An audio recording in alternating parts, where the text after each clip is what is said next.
Good morning all of you. बच्चों, कल हमने पढ़े थे समुच्चय बोधक शब्द, है ना। क्या पढ़े थे? समुच्चय बोधक शब्द। समुच्चय बोधक शब्द की क्या परिभाषा थी कि दो या दो से अधिक शब्दों, पदों, उपवाक्यों और वाक्यों को जोड़ने वाले अवयव या तो योजक शब्द कहलाते हैं या क्या कहलाते हैं? समुच्चय बोधक शब्द कहलाते हैं। इसमें हमने समुच्चय बोधक के दो प्रकार आप लोगों को बताए थे। तो दो प्रकार में एक था समानाधिकरण समुच्चय बोधक और दूसरा क्या बताया थे? व्याधिकरण समुच्चय बोधक। तो समानाधिकरण समुच्चय बोधक हम पढ़ चुके थे, जिसमें उसके 4 प्रकार थे और व्याधिकरण में भी उसके 4 प्रकार हैं। तो पहले हम समानाधिकरण को एक बार रिपीट कर लेते हैं। उसमें थे संयोजक, विभाजक, विरोध सूचक और परिणाम सूचक। 4 प्रकार के शब्द थे। तो उसकी बस अपने को पहचान याद रखना है कि समानाधिकरण के अंतर्गत ये चारों के जो भी उदाहरण आएंगे, संयोजक, विभाजक, विरोध सूचक और परिणाम सूचक, उन चारों में जो भी मतलब शब्द पहचान के लिए रखे जाएंगे वो समानाधिकरण में आएंगे। क्यों? क्योंकि समानाधिकरण क्या है? मतलब उसका मुख्य प्रकार है और उसके अंतर्गत संयोजक, विभाजक, विरोध सूचक और परिणाम सूचक आते हैं। तो पहले हम देख लेंगे संयोजक शब्द में क्या क्या पहचान थी और एवं, है ना। विभाजक शब्द में क्या क्या पहचान है? अथवा, या, चाहे, है ना, ये याद रखना है अपने को। विरोध सूचक में क्या है? पर, परंतु, किंतु, लेकिन, मगर, बल्कि। और उसके बाद परिणाम सूचक में क्या है? तो, अतः, फलतः, अन्यथा, इसलिए और अतएव। ये पहचान आपको याद रखना है। अब अपन आ जाते हैं व्याधिकरण समुच्चय बोधक। इसके भी 4 प्रकार हैं। एक तो पहले कारण सूचक, संकेत सूचक, उद्देश्य सूचक और स्वरूप सूचक। कल हमने आपको बताया था कि नाम याद रखने के लिए अपने को पहले समानाधिकरण के 4 रख लेना है याद। क्या क्या?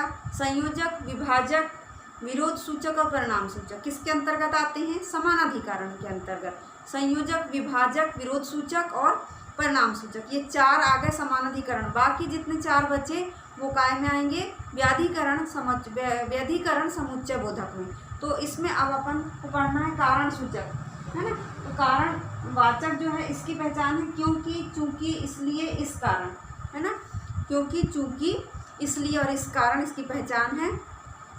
संकेत सूचक में पहचान है यदि, तो, अगर, तो, जब, तब, यद्यपि, तथापि, चाहे, परंतु। ये सब किसकी पहचान है? संकेत सूचक की पहचान है। और उद्देश्य सूचक की पहचान क्या है? ताकि, जिससे, इसलिए, कि, जो, है ना।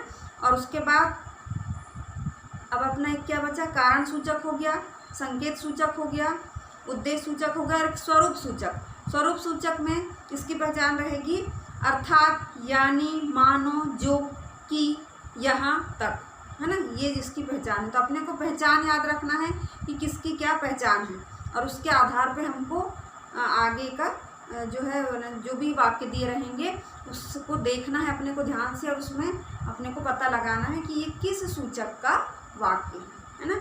जैसे अब यहाँ पर आओ करे 5 दिया है ना। बुक खोल लीजिए आप, आओ करे 5 ये दिया है ना। इसमें अपने को बनाना है समुच्चय बोधक शब्द पर गोला लगाना है। तो इसमें दिया फर्स्ट वाला, ममता, लता और विमल घूमने जा रहे हैं। तो अपन काय में गोला लगाएंगे? और में, है ना। कल वह पार्क या अजायब घर जाएगा। तो यहाँ पर क्या हो गया? या जो है समुच्चय बोधक शब्द है। अरिजीत मंच पर आया पर उसने गाना नहीं गाया। तो पर जो है ये क्या है? समुच्चय बोधक शब्द है। ये सबसे पहले सिंपल वाला अपने को दे दिया है बनाने के लिए, उसके बाद फिर थोड़ा कठिन देगा। तो अब अगला है, वह प्रतिदिन अभ्यास करता इसलिए वह खेल में जीत गया। तो इसलिए क्या आ जाएगा? समुच्चय बोधक। समझ गया बच्चों? आपको और 2 बच्चे हैं, उसको भी आपको गोला लगाना है। कई जो वाक्य है उसमें 2 बार गोला भी लगा सकते हैं अगर 2 होगा तो, ठीक है।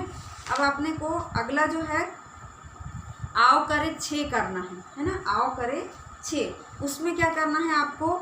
मुंशी प्रेमचंद और रविन्द्रनाथ टैगोर प्रसिद्ध लेखक हैं। समुच्चय बोधक शब्दों के भेद पहचान कर लिखना है। तो अपने को याद रखना, पहले तो और में गोला लगा देना है ना, क्योंकि इसको जोड़ने का काम क्या कर रहा है? मुंशी प्रेमचंद और रविन्द्रनाथ टैगोर प्रसिद्ध लेखक है। तो और क्या काय में जुड़ा? संयोजक शब्द में, संयोजक समानाधिकरण में, है ना। सेकंड वाला है, रेखा या रेवंत की ही इस खेल को जीतेंगे। तो या से जुड़ा है तो क्या बन गया? विभाजक समुच्चय बोधक, है ना। विभाजक समानाधिकरण, है ना।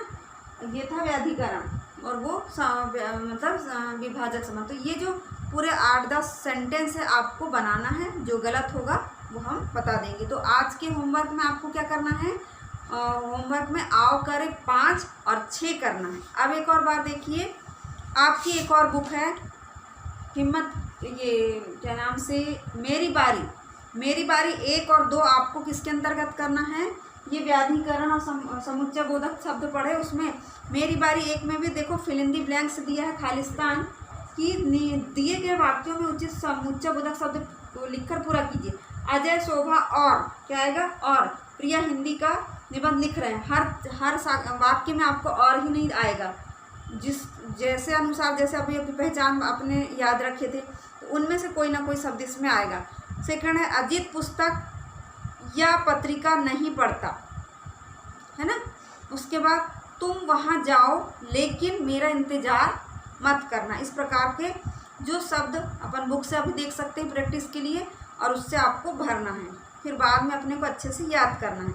वैसे यहाँ पर मेरी बारी 2 दिया है, मेरी बारी 2 में दिया है कि दिए गए भेद से संबंधित दो वाक्य बनाइए, विभाजक समुच्चय बोधक, है ना। तो इसमें आप चाय लेंगे या कॉफ़ी, है ना। वैसे एक और सेंटेंस आपको बनाना है, विभाजक का 2 बनाना है, परिणाम सूचक का 2 बनाना है, उद्देश्य सूचक का 2 बनाना है, और कारणवाचक का 2 बनाना है। समझ गए बच्चों। तो आपके लिए होमवर्क में क्या था, सबसे पहले आप समुच्चय बोधक की परिभाषा पढ़ेंगे, उसके बाद उसके 2 प्रकार में, एक तो समानाधिकरण था, दूसरा व्याधिकरण। समानाधिकरण के 4 प्रकार थे, संयोजक, विभाजक, विरोध सूचक और परिणाम सूचक, ये समानाधिकरण में आ गए।